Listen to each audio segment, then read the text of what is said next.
മിഫ്താഹുൻ നിഫാഖ്, കാപട്യത്തിൻ്റെ താക്കോൽ.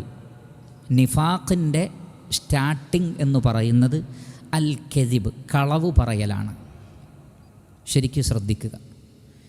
നിഫാഖ് എന്ന് പറഞ്ഞാൽ നമുക്കറിയാം അപകടം പിടിച്ചൊരു കാര്യമാണ്. ഇന്നൽ മുനാഫിഖീന ഫിദ്ദർക്കിൽ അസ്ഫലി മിനന്നാർ. മുനാഫിഖുകൾ നരകത്തിൻ്റെ ഏറ്റവും താഴെയുള്ള തട്ടിലായിരിക്കുന്ന, ഏറ്റവും താഴെയുള്ള നരകത്തിൻ്റെ ഏറ്റവും വലിയ അഗാധതകളിലായിരിക്കും അവർ. കാരണം അവർ ചെയ്യുന്ന ളുൽമിൻ്റെ ഗൗരവം മാനിച്ചുകൊണ്ടാണത്. അപ്പോൾ അത്രക്ക് അപകടം പിടിച്ചതാണ് നിഫാഖ്. അതുകൊണ്ട് തന്നെ നബി സല്ലല്ലാഹു അലൈഹി വസല്ലമ നിഫാഖിൻ്റെ അടയാളങ്ങൾ പറഞ്ഞു തന്നിട്ടുണ്ട്. അതിലൊന്ന് ഇദാ ഹദ്ദസ കദബ, സംസാരിച്ചാൽ കളവ് പറയുക, അതിലൊന്നാണ്. അതുകൊണ്ട് തന്നെ ചെറുതും വലുതുമായ കളവുകൾ പറയൽ ഒഴിവാക്കുക. ഖുലിൽ ഹഖ്ഖ വലൗ കാന മുർറൻ, നബി സല്ലല്ലാഹു അലൈഹി വസല്ലം പറഞ്ഞത് എത്ര കയ്പേറിയതാണെങ്കിലും സത്യമേ പറയാവൂ. ഇനി ചില സത്യങ്ങൾ പറയാൻ പറ്റില്ലേ എങ്കിൽ കളവ് പറയണ്ട, മിണ്ടാതിരുന്നാൽ മതി. അല്ലെങ്കിൽ ചിലയിടങ്ങളിൽ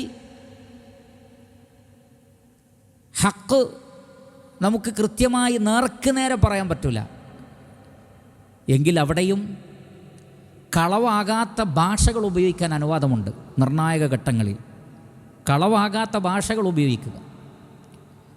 എന്നാൽ ഒരിക്കലും സ്പഷ്ടമായ വ്യക്തമായ കളവുകൾ പറയാതിരിക്കുക. കാരണം ഒരാൾ കളവ് പറഞ്ഞു തുടങ്ങിയാൽ പിന്നെ അത് പെരുകുമെന്നാണ്.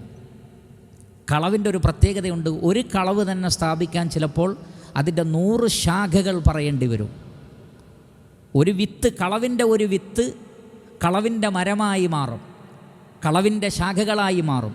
അതിലെ ഇലകളും പൂക്കളും കായ്കളുമൊക്കെ പിന്നീട് കളവായി മാറും. അതുകൊണ്ട് ആ വിത്ത് തന്നെ ഇല്ലാതിരുന്നാൽ, സത്യം മാത്രം ആണ് പറയുന്നതെങ്കിൽ അതിൽ ഖൈറുണ്ടാവും. അതുകൊണ്ട് നിഫാഖിൻ്റെ, കാപട്യത്തിൻ്റെ താക്കോൽ കളവ് പറയലാണ്. ഒരിക്കലും കളവ് പറയാതിരിക്കുക. നബി സല്ലല്ലാഹു അലൈഹി വസല്ലമ പറഞ്ഞത് അന സഈമുൻ ബിബൈത്തിൻ ഫീ വസത്തിൽ ജന്ന ലിമൻ തറക്കൽ കദിബ വ ഇൻ കാന മാസിഹ. നോക്കൂ, സ്വർഗത്തിൻ്റെ മധ്യഭാഗത്ത് ഒരു വീട് ഞാൻ ഗ്യാരണ്ടി നൽകാം, തമാശയിൽ പോലും കളവ് പറയുന്നത് ഒഴിവാക്കുന്നവർക്ക്. തമാശ പറയുമ്പോൾ ആളുകൾ കളവ് പറയും, കാരണം അതൊരു തമാശയല്ലേ. പക്ഷെ തമാശയിൽ പോലും കളവ് ഒഴിവാക്കിയാൽ അത് ശ്രമകരമായൊരു കാര്യമാണ്.